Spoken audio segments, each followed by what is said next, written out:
the fastest growing city in the central west of New South Wales with a history that dates back around 40,000 years. Today we learn about some of this history and culture as we catch up with world-renowned Didg player Lewis Burns and elder Auntie Coral Peckham.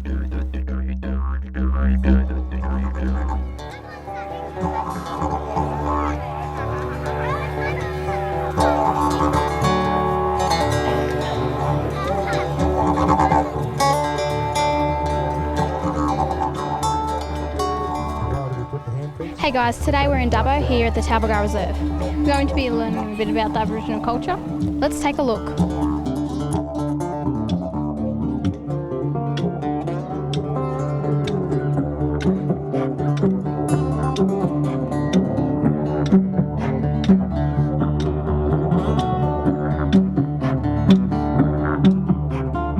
This is Lewis Burns, well-renowned Aboriginal Didg player. So what is it here that you're doing tonight, Lewis? Basically, we're just putting on a concert. It's free for the whole community. It looks like we're getting a few rolling up, but it's a didgeridoo concert in conjunction with the World Didgeridoo concert in support of Aboriginal people who are fighting for their land, fighting for their culture, and fighting for their language.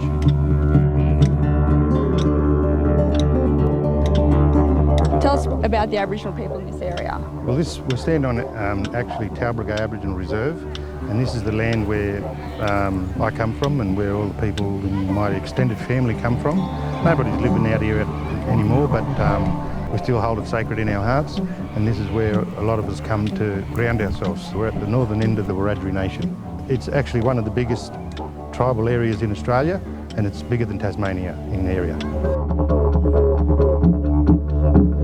Didg playing is a fascinating thing. Tell us how you actually play the didgeridoo.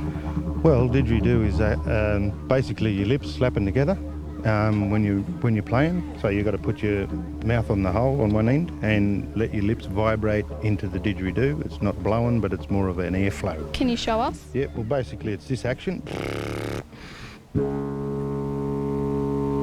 And if I wanted to add rhythm to it, then I'd just do bursts of air with my lungs or with my tongue.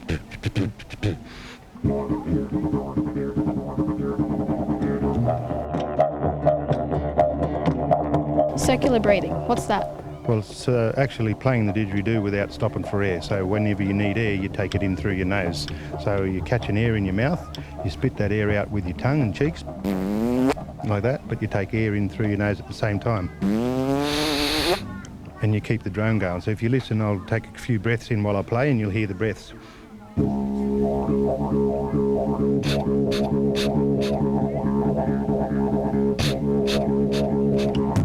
Thanks heaps. Thank you. Hi Auntie Coral, can you please tell us the significance of the land? Yes, I sure can.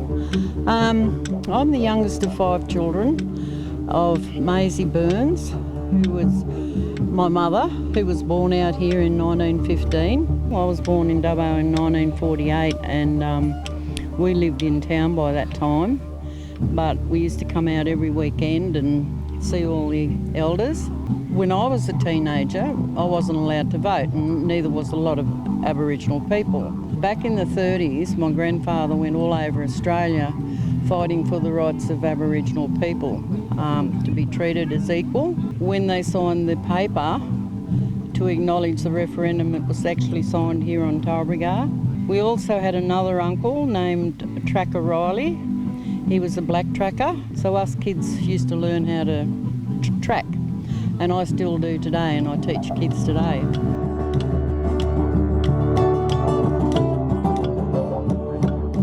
We live in a society, a multicultural society, and we learn about the Chinese and other different cultures, you know, and we should be respecting each other's cultures, including ours, our own.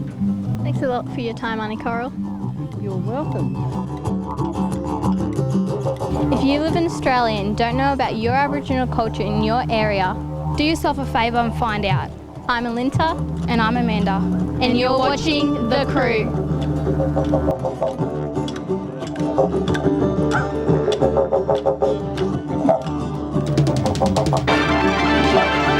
Don't go away, you're watching The Crew.